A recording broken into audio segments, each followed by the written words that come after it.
Live from downtown Detroit, home of WDIV and Click on Detroit, Local 4 News at 5 starts now. An MSU Board of Trustees meeting here today, a day after a record-breaking multi-million-dollar fine. But it was what happened about an hour after the meeting that has everyone still talking on campus. He is one of the youngest members of the Detroit Fire Department, and he is behind bars right now. We're live with the reason why. All right, Sean, we're going to begin, though, with the Centers for Disease Control saying all Americans should stop vaping right now. Glad you're with us here today at 5. The CDC issued that alert as it's working to find out what specific elements are causing this string of severe lung injuries. Yeah, we want to get right to our Sandra Ali. She's here with new information on the warnings that just were released this afternoon, Sandra. They were, in fact, Kimberly and Devin, the CDC launching a multi-state investigation right now into the rapidly growing number of vaping-related respiratory illnesses. Michigan is part of that investigation. The urgent warning now comes as health officials in Indiana have already announced a new death tied to e-cigarettes. The CDC now reporting 450 possible cases across 33 states. At least 3 people have died. All are believed to have used e-cigarettes. This is a tragedy for the family involved and a great concern for us. The exact cause remains a mystery. Many of the patients also reported using THC. I didn't think that that little pod could do so much damage on my body.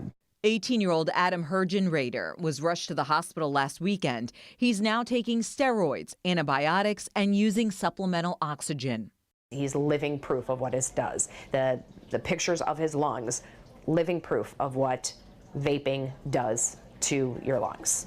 A new editorial in the New England Journal of Medicine takes a closer look at more than 50 cases in Illinois and Wisconsin, finding most patients were healthy, male, and had a median age of 19.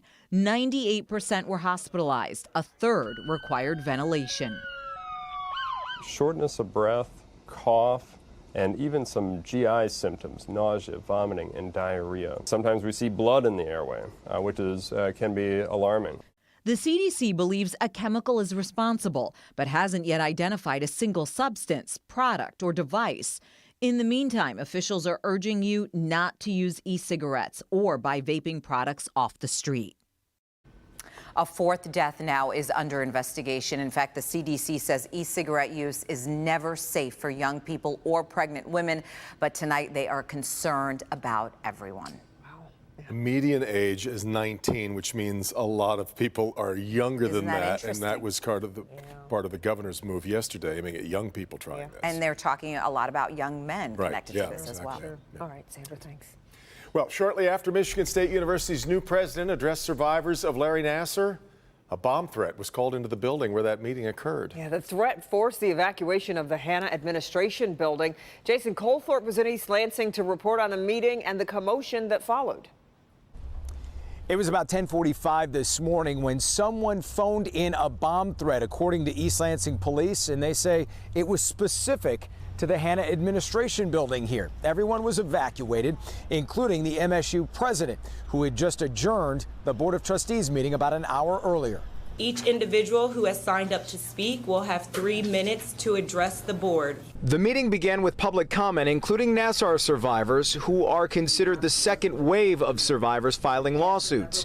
They expressed their displeasure with the university trying to dismiss those suits in court, including high school senior Aaron Blair. They are dehumanizing us, and they're acting like we don't deserve the same rights as anyone else, as even the first wave survivors.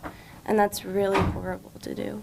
I'm ready to end this, and we just want transparency, and I really just want MSU to be accountable for their actions. A day after the Department of Education dropped the hammer on MSU with a record $4.5 million fine for looking the other way during Larry Nassar's abuse, new MSU president Dr. Samuel Stanley seemed to speak directly to that. As an institution, we must acknowledge the oversights and errors of the past.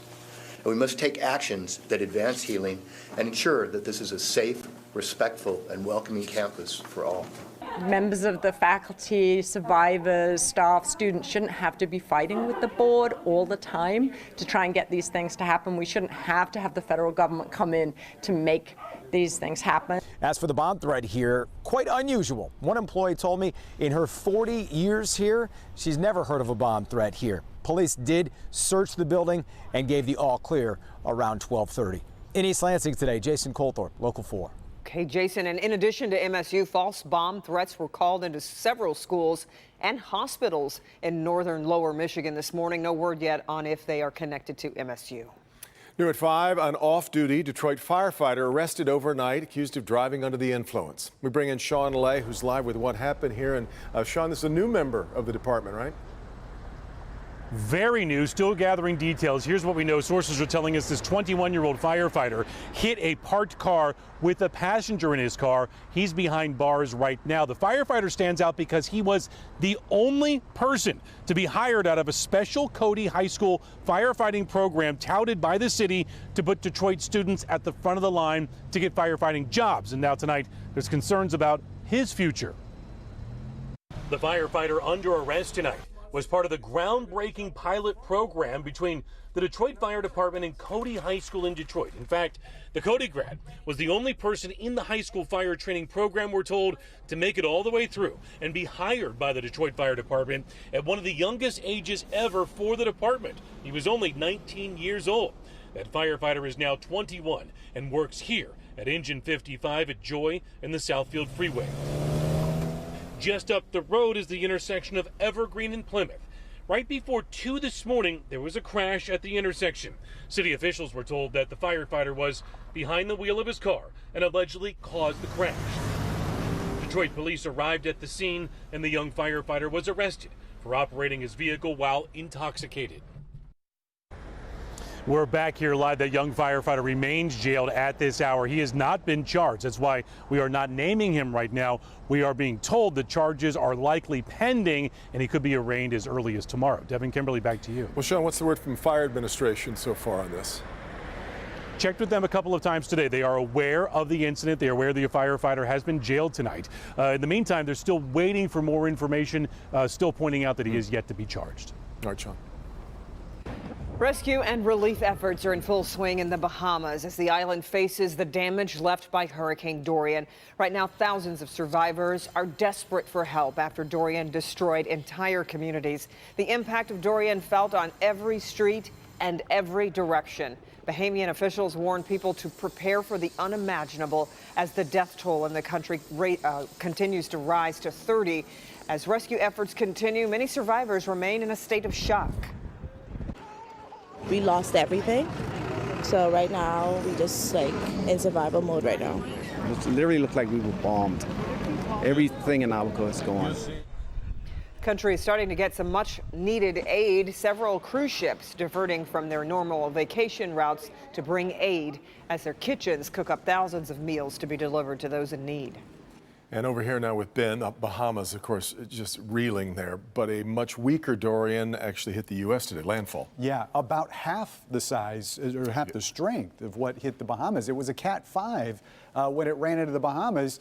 Same name, but a lot weaker. In fact, when it made landfall, it was a Cat 1 this morning with sustained winds of just 90 miles an hour. And here's where it happened, 8:35. And right there at Cape Hatteras. Now, technically, it's supposed to be the center of the storm making landfall. You could make the argument it was a close near miss, but the official word from the National Hurricane Center is that's a landfall. Now the eye's starting to hollow out a little bit, and even though it is still a Category 1 storm at 90 miles an hour, it's accelerating to the north. Believe it or not, it's going to be the equivalent of a Category 2 hurricane, but this is probably going to lose its tropical characteristics when it makes landfall in Nova Scotia on Saturday. We'll talk more about our weather here in just a few minutes, guys.